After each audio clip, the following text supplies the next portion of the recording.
Hello friends, welcome to online study point. दोस्तों, general science का आज पार्ट 13 है, जिसमें हम देखेंगे टॉप 25 एमसीक्यूज जो आपके आने वाले सभी एग्जाम के लिए बहुत ही महत्वपूर्ण होंगे।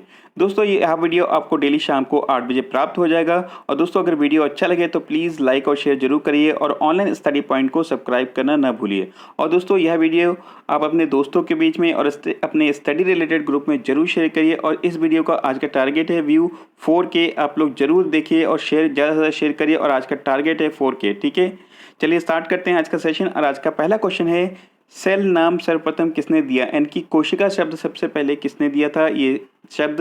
तो देखिए, सबसे पहले दिया था रॉबर्ट हुक ने। ठीक है, देखिए ग्रेगर जॉन मेंडल की अगर हम बात करें और पुरकिंजे, तो देखिए ग्रेगर जॉन मेंडल जिनको आनुवंशिकी के जनक के नाम से जाना जाता है, और पुरकिंजे जिन्होंने प्रोटोप्लाज्म यानी कि जीव द्रव्य शब्द का सबसे पहले इन्होंने नाम दिया था, सबसे पहले इन्होंने प्रयोग किया था पुरकिंजे। देखिए सेल की बात कर रहे हैं तो देखिए सेल का जो अध्ययन किया जाता है वो साइटोलॉजी के अंतर्गत सेल का अध्ययन किया जाता है। ठीक है, और देखिए सेल यानी कि कोशिका ये होता क्या, जितने भी हमारे सजीव प्राणी हैं, सजीव चीज़ें हैं, उनकी रचनात्मक और क्रियात्मक इकाई होती है कोशिका यानी कि सेल। ठीक है, और देखा जाता है कि प्राय ये स्वतः जनन करने में सामर्थ्य रखती है सेल यानी कि कोशिका। ठीक है, अगला क्वेश्चन देखते हैं, साग सब्जी उत्पन्न करने वाले पौधों का अध्ययन कहलाता है। तो देखिए साग सब्जी जो जिसका हम अध्ययन करते हैं, तो ये देखिए कहते हैं ऑलेरी कल्चर के अंतर्गत हम जो है साग सब्जी को उत्पन्न करने वाले जो है इसका अध्ययन करते हैं हम ऑलेरी कल्चर के अंतर्गत। देखिए एपीकल्चर, सेरीकल्चर और हॉर्टिकल्चर की अगर हम बात करें तो देखिए एपीकल्चर के अंतर्गत हम मधुमक्खियों की जो अध्ययन होता है उसके बारे में हम स्टडी करते हैं, और सेरीकल्चर जो रेशम के जो कीटे हैं उसका अध्ययन किया जाता है, और हॉर्टिकल्चर के अंतर्गत अनाज, फूलों और पौधों को उगाने की जो हमारी स्टडी होती है उसके अंतर्गत हम देखते हैं कि यह हॉर्टिकल्चर कहलाता है। नेक्स्ट क्वेश्चन देखते हैं, निम्न में से कौन से अंग पाचन तंत्र का हिस्सा नहीं है? तो देखिए हमारे जो डाइजेस्टिव सिस्टम है उसका जो है कौन सा यहाँ पे पार्ट नहीं है? देखिए पित्तस है, यकृत, आंत, ये सारी हमारे पाचन तंत्र का यानी कि डाइजेस्टिव सिस्टम का भाग है, पार्ट है। किंतु जो कॉर्निया है ये हमारे पाचन तंत्र का भाग नहीं है। ठीक है, राइट आंसर क्या होगा? बी ऑप्शन होगा। और देखिए कॉर्निया क्या होता है? ये हमारी आंखों में पाया जाता है और ये आंखों का एक पारदर्शी भाग होता है, और जिस पर बाहर की ओर से जो है प्रकाश पड़ता है, और उस पर हम देखते हैं कि उसके द्वारा हम देखते हैं प्रत्यावर्तन होता है, और हम देखते हैं कि ये जो कॉर्निया है आंख का लगभग 2/3 भाग होता है कॉर्निया। ठीक है, तो ये चीज़ ध्यान रखेंगे। अगला क्वेश्चन देखते हैं, खिलाड़ियों के लिंग की जांच के लिए लार परीक्षण में बार पिंड देखे जाने वाले पिंड कौन से होते हैं? देखिए एक तरह से जब ये जांच होती है तो उसमें देखा जाता है कि क्या चीज़ चेक किया जाता है, इसका मेन क्वेश्चन का ये अर्थ है। तो देखिए इसमें एक्स गुणसूत्रों को जो है देखा जाता है। ठीक है, इसमें तो एक्स गुणसूत्र, देखिए यहाँ पे गुणसूत्र यानी कि क्रोमोसोम्स की बात हो रही है। तो देखिए अगर देखिए क्रोमोसोम्स जो मानव की जो कोशिका होती है उसमें कितने गुणसूत्र होते हैं? तो देखिए ये 23 पेयर यानी कि हम कह सकते हैं कि 46 इसमें क्रोमोसोम्स होते हैं। ठीक है, और देखिए क्रोमोसोम्स की जो खोज किसने की? तो ये कार्ल विल्हम ने इसकी खोज की थी। ठीक है, तो ये चीज़ ध्यान रखेंगे। क्या आप लोग कमेंट बॉक्स में ये बता सकते हैं कि सबसे अधिक क्रोमोसोम्स किस में पाए जाते हैं? कमेंट बॉक्स में जरूर बताइए। चलिए अगला क्वेश्चन देखते हैं, चूहों के विष का रासायनिक नाम क्या है? देखिए चूहों के विष में जो रासायनिक हम देखते हैं कि ये नाम है ये जिंक फॉस्फेट। ठीक है, ऑप्शन नंबर यहाँ पे ए करेक्ट हो जाएगा, जिंक फॉस्फेट। और देखिए एक चीज़ और आपको बता दूं कि यहाँ पे जो फॉर्मिक अम्ल है ऑप्शन नंबर सी में, फॉर्मिक अम्ल। ठीक है, देखिए ये कहाँ पाया जाता है?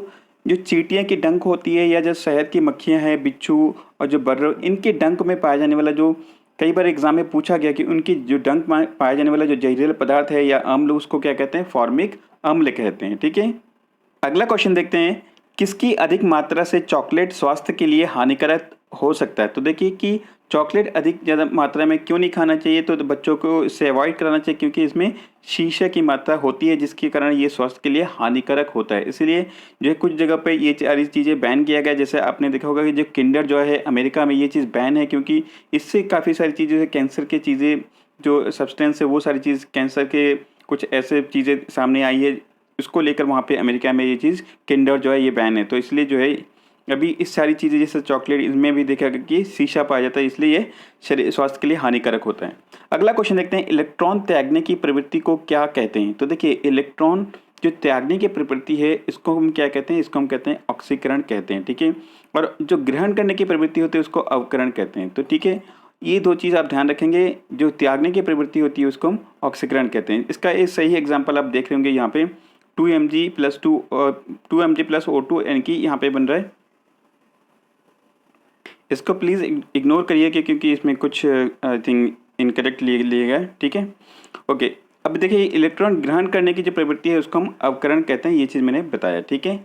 अगला क्वेश्चन देखते हैं, पीडोलॉजी में किसका अध्ययन किया जाता है। तो देखिए पीडोलॉजी के अंतर्गत हम देखते हैं कि जो भूमि का अध्ययन होता है उसको हम पीडोलॉजी के अंतर्गत हम देखा जाता है कि इसके अंतर्गत भूमि के बारे में, भूमि की उर्वरकता, इन सारी चीज़ के बारे में इसमें स्टडी किया जाता है।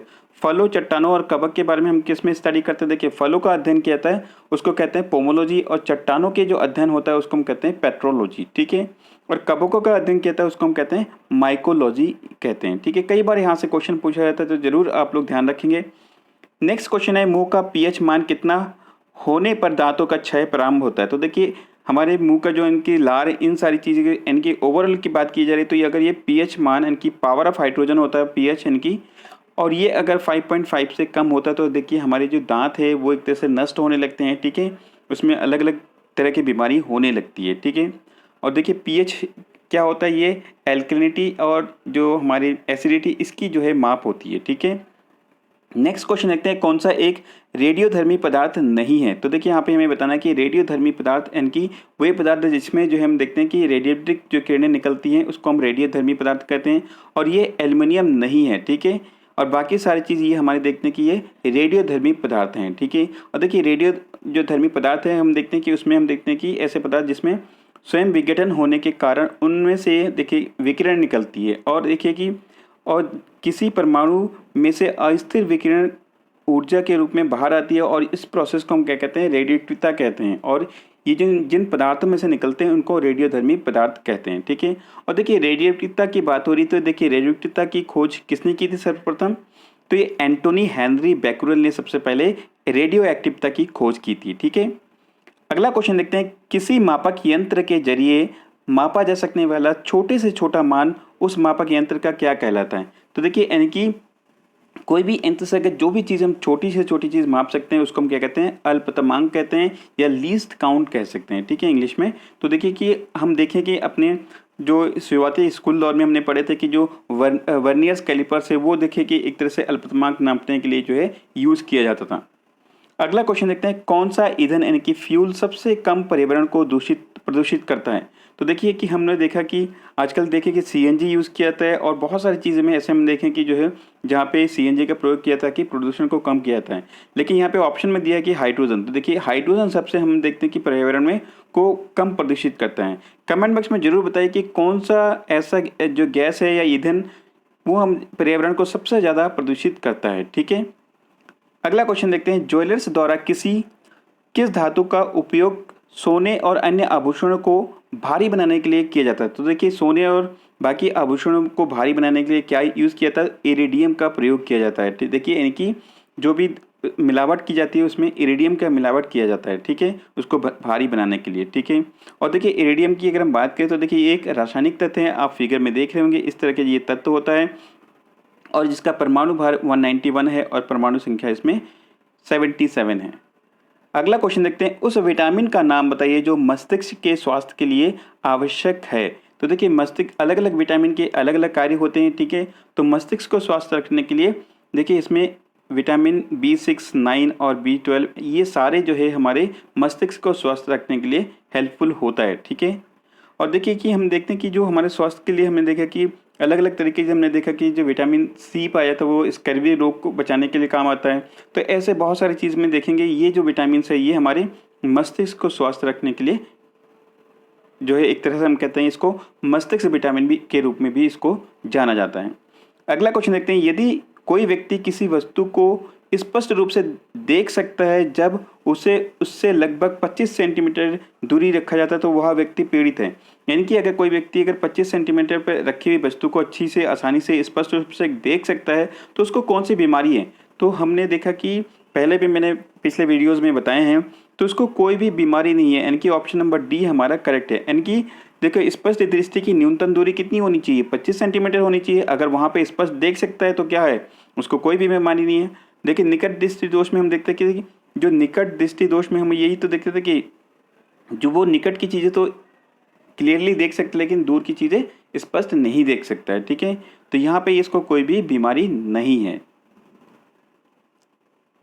नेक्स्ट क्वेश्चन देखते हैं, बल्ब में निष्क्रिय नाइट्रोजन और आर्गन गैसों का उपयोग क्यों किया जाता है? तो देखिए कई बार ये पूछा जाता है कि इसको क्वेश्चन को अलग तरीके से पूछा जाता है कि बल्ब में नाइट्रोजन और जो आर्गन गैस है जो ये क्यों भरा जाता है, और कई बार ये पूछा जाता है कि बल्ब में कौन सा गैस भरा जाता है। ठीक है, तो देखिए इसका मेन कारण क्या है कि जो फिलामेंट का जो जीवन बढ़ाने के लिए जो है इसका प्रयोग किया जाता है। इनकी इसमें जो बहुत जो छोटी तारें होती है उसको फिलामेंट कहते हैं, और ये नाइट्रोजन और आर्गन गैस रहने पर उसमें क्या होता है कि जंग वगैरह ये सारी चीज़ नहीं लगता, और उसका जो है जीवन जो है बढ़ता है, इनकी वो काफ़ी टाइम तक जो है अच्छे ढंग से काम करता है बल्ब। ठीक है, तो इसका ऑप्शन होगा कि इनकी फिलामेंट का जीवन बढ़ाने के लिए। ठीक है, और इसका क्या कारण होता है कि देखिए ये गैसें क्या करती है, जो फिलामेंट को वाष्पित होने से रोकता है, इनकी उसमें जंग लगने से बचता है, और ये फिलामेंट के जीवन को बढ़ाता है। अगला क्वेश्चन देखते हैं, विटामिन बी की कमी से उत्पन्न होने वाला रोग का नाम क्या है? तो देखिए विटामिन B1 की कमी से बता रहे हैं। ठीक है, ऑप्शन नंबर यहाँ पे, तो देखिए इसका राइट आंसर क्या होगा इसमें, बेरी। देखिए कई बार ये होता है कि जो विटामिन बी की कमी से बोल देते हैं, लेकिन यहाँ पे एग्जैक्टली क्या है, B1 की कमी से जो है बेरी रोग होता है। स्कर्वी रोग विटामिन सी की कमी से होता है। और देखिए प्लेगरा क्या होता है कि ये हमने कल परसों बताया था कि विटामिन B3 की कमी से प्लेगरा रोग होता है। B3 का जो जो जो नाम है, इनकी वनस्पतिक नाम जो उसको क्या कहते हैं, नियासिन कहते हैं। ठीक है, और B1 का जो हम देखते हैं कि इसका जो नाम क्या है, थायमिन भी बोलते हैं इसको। ठीक है, अगला क्वेश्चन देखते हैं, पचे हुए भोजन में मौजूद विषैले पदार्थ का कौन सा अंग अवशोषण करता है? तो देखिए कि जो जितने भी हमारे भोजन में विषैले पदार्थ है उसका अवशोषण किसके द्वारा किया जाता है? तो ये हमारे यकृत यानी कि लीवर के द्वारा इसको जो है अवशोषण किया जाता है। ठीक है, तो देखिए लीवर के बारे में मैंने बहुत सारी चीज़ें आपको बता रखा है। ठीक है, तो इसको बार बार अच्छे से सारी चीज़ें अच्छे से ध्यान रखेंगे। नेक्स्ट क्वेश्चन देखते हैं, मानव शरीर में वे नियंत्रण केंद्र कहाँ हैं जो भूख, पानी संतुलन और शरीर के तापमान को विनियमित करते हैं? तो देखिए कौन सा ऐसा चीज़ है जो हमारे भूख, प्यास इन सारी चीज़ को जो है नियंत्रित करता है? तो ये है हाइपोथैलेमस। ठीक है, देखिए हाइपोथैलेमस ये सारी चीज़ों को नियंत्रित करता है। ऑप्शन नंबर सी यहाँ पे करेक्ट होगा। और देखिए कि ये हमारे मस्तिष्क से जुड़ी हुई जितनी चीज़ें हैं उसको एक तरह से नियंत्रित करता है, जो कि हमारे पीयूष ग्रंथि से रिलेटेड होता है। और फिगर में आप देख रहे होंगे, ये है, देखिए ये है थैलेमस। ठीक है, यहाँ पे, लेकिन जो हाइपोथैलेमस है ये यहाँ पे है। ठीक है, तो ये चीज़ ध्यान रखेंगे।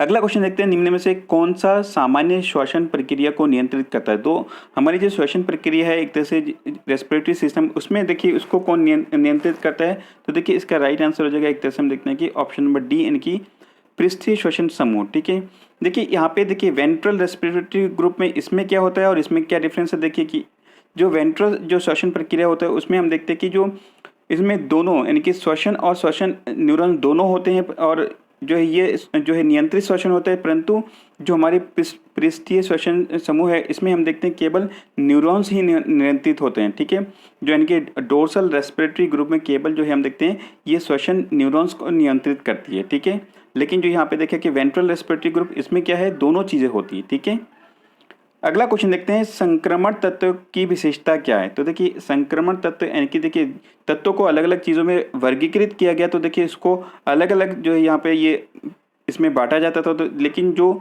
हम देखते हैं कि यहाँ पे जो अपूर्ण डी यानी कि डी ऑर्बिट में जितने भी तत्व आते थे उसको हम जो है एक तरह से संक्रमण तत्व के रूप में जानते हैं। और देखिए ये एसपीडीएफ क्या है, ये तत्वों को अलग अलग वर्गीकरण की एक विधि है। और देखिए इसमें हम देखते थे कि जो है IUPAC की जो पद्धति है जिसमें नामकरण किया जाता था। ठीक है, अगला क्वेश्चन देखते हैं, पादपों में लचीलापन निम्नलिखित में से किसके कारण होता है? तो देखिए पादपों यानी कि जो पौधे हैं उसमें हम देखते हैं कि लचीलापन स्थूल कोणातक यानी कि जो ऐसे टिश्यू होते हैं जिसके कारण इसमें लचीलापन होता है वो है स्थूल कोणातक। ठीक है, देखिए दृढ़ोतक और जो है मृदुतक और जटिल, इन सारी चीज़ के बारे में मैंने आपको बताया है। एक बार आपको बता देता हूँ कि देखिए जो दृढ़ोतक जिसमें हम देखते हैं कि ये मृत कोशिकाओं में पाई जाती है, और जो पार्श्व विभाजोतक है उसमें हम देखते हैं कि जो मोटाई में वृद्धि ये इसके कारण होती है, पार्श्व विभाजोतक। ठीक है, और जटिल ऊतक के एग्जाम्पल क्या है, इनके जाइलम और फ्लोएम, उसमें हम देखते हैं कि जटिल ऊतक पाए जाते हैं। और देखिए एक चीज़ मैंने कई बार बता रखा है कि जो ऊतकों की जो स्टडी होती है हिस्टोलॉजी के अंतर्गत होता है, और ऊतक विज्ञान के जनक कहे जाते हैं बीचट को। नेक्स्ट क्वेश्चन देखते हैं, हाइड्रोजन जलने की प्रक्रिया सीधे तौर पर किससे जुड़ी है? देखिए कई बार कुछ लोग एकदम जल्दी में क्या करेंगे, क्वेश्चन को अगर अच्छे से नहीं पढ़ेंगे तो इसको हाइड्रोजनीकरण कर देंगे, लेकिन ये चीज़ गलत है। ठीक है, तो देखिए हाइड्रोजन जो हम देखते हैं कि इसको जलने की प्रक्रिया का संबंध ऑक्सीडेशन से है। देखिए हाइड्रोजनीकरण से क्या होता है, तो देखिए हाइड्रोजनीकरण क्या होता है कि एक जो ऐसी अभिक्रिया है जिसमें हम देखते हैं कि असंतृप्त जो कार्बनिक यौगिक है उससे हम देखते हैं कि हाइड्रोजन की क्रिया के द्वारा संतृप्त यौगिक में जो है प्राप्त किया जाता है, इसको हम क्या कहते हैं, हाइड्रोजनीकरण कहते हैं। अगला क्वेश्चन देखते हैं, ग्रेविटी की प्रतिक्रिया में पौधों के भागों की गति को क्या कहा जाता है। तो यानी कि जो हमारी ग्रेविटेशनल फोर्स है, यानी कि ग्रेविटी की अगर उसकी प्रतिक्रिया में, तो इसको कहते हैं जियोट्रॉपिज्म कहते हैं। और यहीं पे अगर प्रकाश की किरणें यानी कि प्रकाश की उपस्थिति में हम जो प्रतिक्रिया होती है, इसकी जो गति है होती है, उसको फोटोट्रॉपिज्म कहते हैं। और देखिए यहाँ पे जो रसायन विज्ञान की यानी कि जो केमियोट्रोपिज्म किसको कहते हैं, तो एक तरह से हम देखते हैं कि ये जो हमारे केमिकल स्टिमुलेशन है उसके अगेंस्ट अगर उसके प्रतिक्रिया में जो है मूवमेंट होती है उसको केमियोट्रोपिज्म कहते हैं। ठीक है, और यहाँ पे देखिए कि अगर पानी की जो पानी के प्रति जो मूवमेंट होती है उसको हम कहते हैं हाइड्रोट्रोपिज्म कहते हैं। तो ये सारी चीज़ इंपॉर्टेंट है, कई बार एग्जाम में पूछा गया, ध्यान रखेंगे। ठीक है, और आज का लास्ट क्वेश्चन है, भोजन को शरीर में ले जाने की प्रक्रिया को क्या कहा जाता है। तो देखिए भोजन को शरीर में ले जाने की जो प्रक्रिया होती है उसको हम क्या कहते हैं, इंजेशन कहते हैं। ठीक है, इनकी अंतःग्रहण कहते हैं। जो पचाने की जो इनकी पाचन की क्रिया होती है उसको डाइजेशन कहते हैं, किंतु जो पूरे शरीर में ले जाने की प्रक्रिया होती है इंजेशन कहते हैं। और देखिए हमारी जो डाइजेस्टिव सिस्टम में देखते हैं कि पूरा कहाँ से भोजन जाता है, सबसे पहले ये इंजेशन मुंह से शुरू होता है, उसके बाद पूरी इस तरह से ऐसे पाचन क्रिया से होते हुए ये पूरा जो हमारी आंतों तक जाती है। ठीक है, अब आपके लिए आज का क्वेश्चन है, मानव शरीर में सबसे बड़ी ग्रंथि कौन सा है। तो इसका कमेंट बॉक्स में आंसर जरूर बताइए, और दोस्तों वीडियो को ज़्यादा से शेयर करिए, और आज का टारगेट आप लोग जरूर मेट करिएगा, 4K आज का टारगेट है। Thank you for watching this video, have a wonderful day ahead.